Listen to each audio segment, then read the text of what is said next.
जहां तक सोनिया गांधी और ईडी का सवाल है, पहले राहुल गांधी जी भी कटघरे में खड़े थे, वो भी गए थे ईडी के पास प्रस्तुत होने के लिए, और आज सोनिया जी जा रही है। स्वाभाविक है, 5,000 करोड़ का गबन अगर देश में हुआ है, 5,000 करोड़ रुपए का करप्शन का अगर चार्जेस सोनिया जी और राहुल जी के ऊपर है, तो स्वाभाविक रूप से पूछताछ भी उन्हीं से होगी। आप सभी को पता है कि नेशनल हेराल्ड केस में 76% का stakeholder Young India company में सोनिया जी और राहुल जी है। अगर सोनिया जी और राहुल जी 75 से भी अधिक प्रतिशत के स्टेक होल्डर हैं, तो पूछताछ किससे होगी? क्या पूछताछ सोनिया जी से नहीं होगी या नहीं होना चाहिए? 5,000 करोड़ रुपए की प्रॉपर्टी, ये जो प्रॉपर्टी जिसका गबन किया गया है एक प्राइवेट फर्म बना करके, ये प्रॉपर्टी देश के टैक्स पेयर्स की प्रॉपर्टी थी।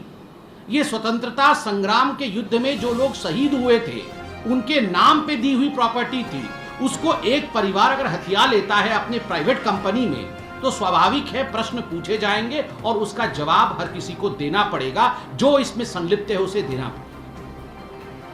मुझे तो कई बार लगता है कि कांग्रेस पार्टी के लिए ईडी का अर्थ एंटाइटलमेंट फॉर डेकॉइटी था।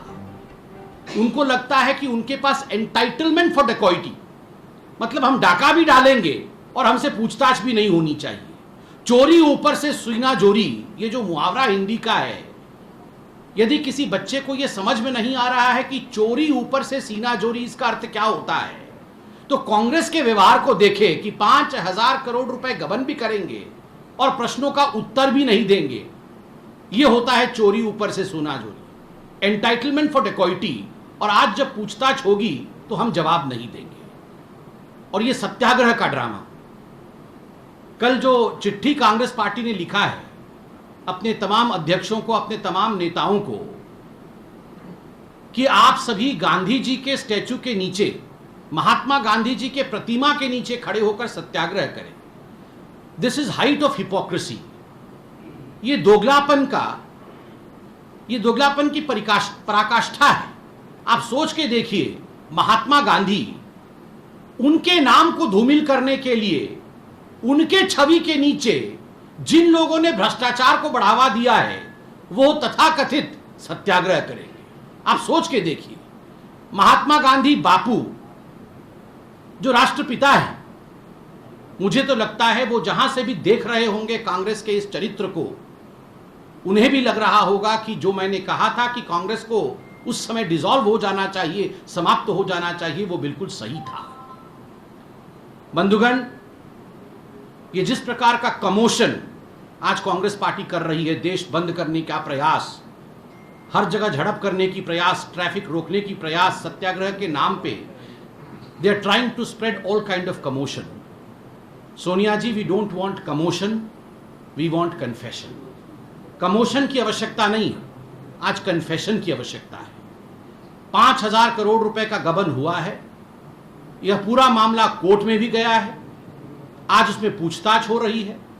कन्फेस करने की आवश्यकता है कि किस प्रकार से इसका पूरा का पूरा षड्यंत्र रचा गया था, कौन इसका मुख्य षड्यंत्र करता है, और किस प्रकार से 5,000 करोड़ रुपए यंग इंडिया कंपनी के माध्यम से कांग्रेस पार्टी की तत्कालीन अध्यक्षा और वर्तमान की भी अध्यक्षा और उस समय कांग्रेस पार्टी के वाइस प्रेसिडेंट राहुल गांधी जी ने यंग इंडिया कंपनी बनाकर इसका गबन किया था।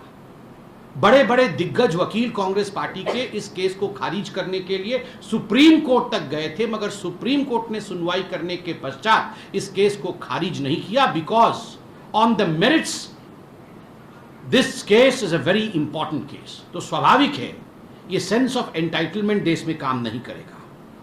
बंधुगण, ये दुखद विषय है कि विपक्ष जिन मुद्दों को मुद्दा नहीं बनाना चाहिए, उन मुद्दों को मुद्दा बना करके कहीं ना कहीं अपनी छवि को धूमिल कर रहा है, अपने आप को गौण कर रहा है। आप सोच के देखिए, बंगाल में पार्थ चटर्जी जी के जानकार के घर से 21 करोड़ रुपए निकलते हैं। आप सोच के देखिए किस प्रकार से भ्रष्टाचार अपनी पराकाष्ठा पे आम आदमी पार्टी को जब हमने घेरा पंजाब में, तो उन्हें अपने मंत्री से ही इस्तीफा लेना पड़ा। उससे पहले वो कह रहे थे कि 10 दिनों में हमने पंजाब में करप्शन समाप्त कर दिया। सत्येंद्र जैन किस प्रकार के आकंठ करप्शन में डूबे हुए थे। आज एक्साइज पॉलिसी को लेकर सीबीआई की जांच हो रही है दिल्ली में, तो स्वाभाविक रूप से जहां करप्शन है वहां इन्वेस्टिगेशन होगा।